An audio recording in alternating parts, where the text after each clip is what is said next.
আসসালামু আলাইকুম, কেমন আছো তোমরা সবাই? নতুন একটি ব্লগে তোমাদের সবাইকে স্বাগত জানাই। আশা করছি তোমরা সবাই অনেক ভালো আছো। আলহামদুলিল্লাহ আমরাও অনেক ভালো আছি। তোমাদের সবার জন্য নিয়ে চলে এলাম আরেকটা নতুন ব্লগ। আজ হচ্ছে আশুরা রোজার দ্বিতীয় দিন, মানে দুটো রোজা করতে হয়। আগের ভিডিওটা তো আশা করছি তোমরা দেখে নিয়েছো। আজ হচ্ছে দ্বিতীয় দিন, মানে আজ মোহরম। আর মোহরমের দিনে আমাদের এখানে প্রত্যেকবারই ফাতেহা করা হয়, ওই ফাতেহাতে খিচুড়ি হয়। আজ একটাই রিল্যাক্স যে আজ কোনো রকম রান্নাবান্না করতে হবে না, যেহেতু সবাই মিলে রোজা আছি। আর সকালের দিকে তো সেরকমভাবে রান্না করতে হবে না, আর আজ বিকেলেও রান্না করতে হবে না, ও ইফতারি শুধু জোগাড়জান্তি করতে হবে। তবে কাবাবটাই শুধু ভাজা হবে, বাকি সব কিছুই বাজার থেকে কিনে আনা হবে। তো এখানে সকালবেলায় উঠে ঘর বাড়ি সব পরিষ্কার করা হয়ে গেছে, ফার্নিচারগুলো সব ক্লিন করে নিয়েছি। এখন হচ্ছে ওই গ্রসারি জিনিসগুলো এসছে, সেগুলোই এখন গুছিয়ে রাখছি।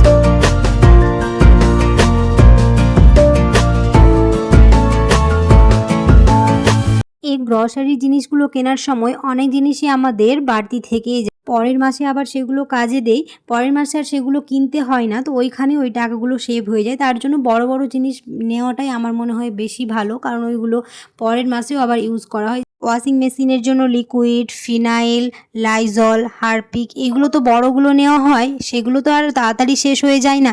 তো এইগুলো বড় নিয়ে নিলে কি পরের মাসে বা 2-3 মাস আর সেরকমভাবে কিনতে হয় না, তো এখানে অনেক টাকা বেঁচে যায়। তো এরকম করে সব কিছু একটুখানি মিলিয়ে মিশিয়ে এরকম জিনিসগুলো কেনাকাটা করলে, তার উপরে আবার অনলাইনে করলে অনেক টাকাই ছাড় পাওয়া যায়।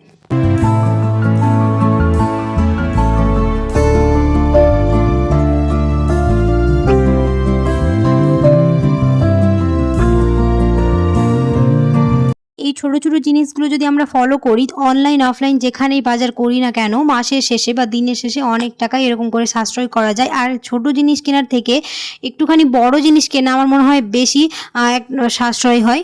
ওই তো বড় জিনিস কিনে নিলে 3-4 মাস একদম রিল্যাক্সে থাকা যায়, সেরকমভাবে আর কোনো টেনশন থাকে না। তার উপরে টাকাগুলোও বেঁচে যায়, আর আমাদের ওই দিকটায় আর ভাবতেও হয় না।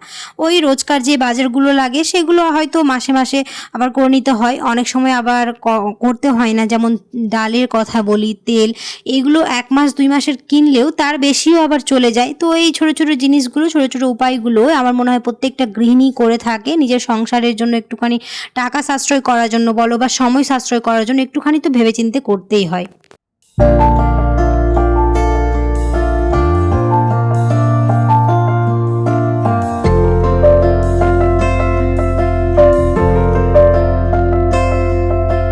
এই ছোট্ট ছোট টিপসগুলো আমাদের দৈনন্দিন জীবনে কতটা কাজের লাগে একমাত্র একটা গৃহিণীই জানে। আর সংসারে খরচ বাঁচানোর জন্য বলো বা সংসারে খরচ থেকে কিছু টাকা জমাতে পারলে প্রত্যেকটা মেয়েই খুব খুশি হয়। তো আজ যেহেতু সকালবেলার দিকে বা বিকেলবেলার দিকেও সেরকম কোনো কাজ নেই, তো ভাবলাম এইগুলোই রিফিল করে নিই, কারণ দিনের শেষে এই জিনিসগুলো রিফিল করাটা একটা চ্যালেঞ্জিং ব্যাপার হয়ে দাঁড়ায়। অনেক সময় আলসেমি মনে হয়, এই জিনিসগুলো রিফিল করতে ইচ্ছে হয় না, তাই ভাবলাম আজ তো কোনো কাজ নেই, তাই এই প্যাকেটগুলোই রিফিল করে নিই, তাহলে কি কাজটা অনেকটাই এগিয়ে থাকবে।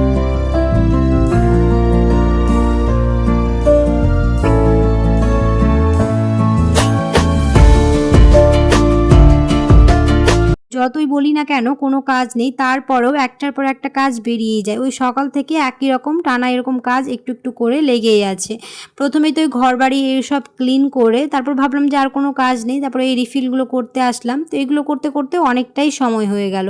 আবার দুপুরের দিকে তো সেরকমভাবে রান্নাবান্নার কোনো ঝামেলা নয়, কিন্তু ওই তো আসরের পর ইফতারি জোগাড়জান্তি করতে হবে, ওইগুলো করতে করতেও আবার হয়ে যাবে ইফতারের সময়। তো এরকম করে সকাল থেকে রাত পর্যন্ত সারাটা দিন একটা গৃহিণীর এভাবেই সময় কেটে যায়।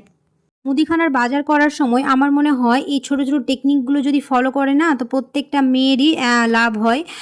এক তো 2-3 মাস একদম রিল্যাক্সে থাকা যায়, তার উপরে অনেক টাকা সাশ্রয় করতে পারা যায়। তাই ছোট জিনিস কেনার থেকে একদম বড় বড় জিনিস মানে কেনা ভালো। আর হোলসেল দোকান থেকে কিনলে আরও ভালো, বা অনলাইনে কোনো গ্রসারি স্টোর থেকে কিনলে আরও ভালো। অফলাইনের থেকে অনলাইনে অনেকটাই ছাড় পাওয়া যায়।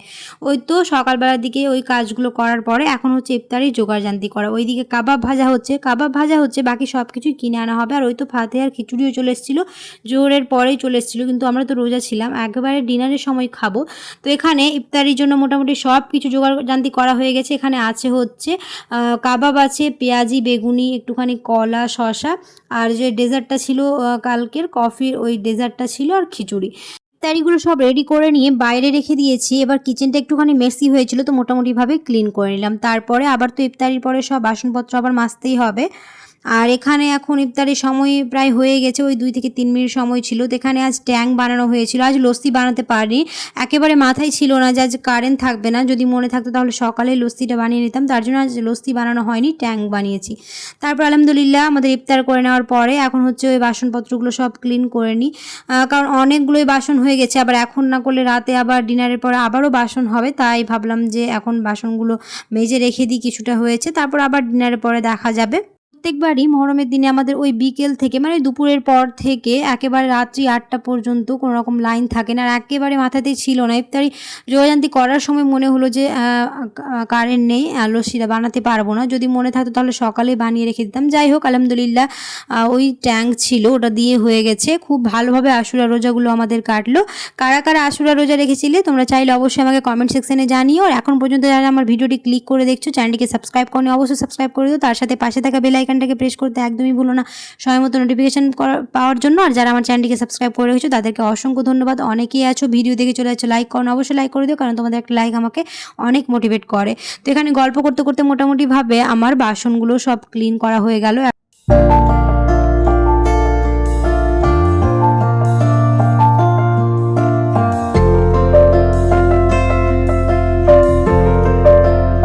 আলহামদুলিল্লাহ খুব ভালোভাবে আশুরার 2টো রোজা কমপ্লিট হয়ে গেল। অবশ্যই তোমরা আমাকে কমেন্ট সেকশনে জানিও। এখন হচ্ছে ডিনার টাইম, ওই তো বলেছিলাম আমাদের খিচুড়ি হয়েছে, খিচুড়িটাকে গরম করা হয়েছে, আর ওই কাবাব পেঁয়াজি বেগুনি এগুলো বেঁচেছিল, তো এখন ওটাই খেয়ে নিচ্ছি। যাই হোক আজকের ভিডিওটা আর বেশি বড় করছি না, এখানে শেষ করে দিচ্ছি। আশা করছি তোমাদের ভালো লেগেছে, আর ভিডিওর কোন পার্টটা তোমাদের সবচেয়ে বেশি ভালো লেগেছে অবশ্যই আমাকে কমেন্টে জানিও, আর ভিডিওটা তো অবশ্যই একটা লাইক করে দিও। দেখা হবে খুব শিগগিরই পরে একটি নতুন ব্লগে। সবাই খুব ভালো থাকবে, সুস্থ থাকবে, সাবধানে থাকবে। আল্লাহ হাফেজ।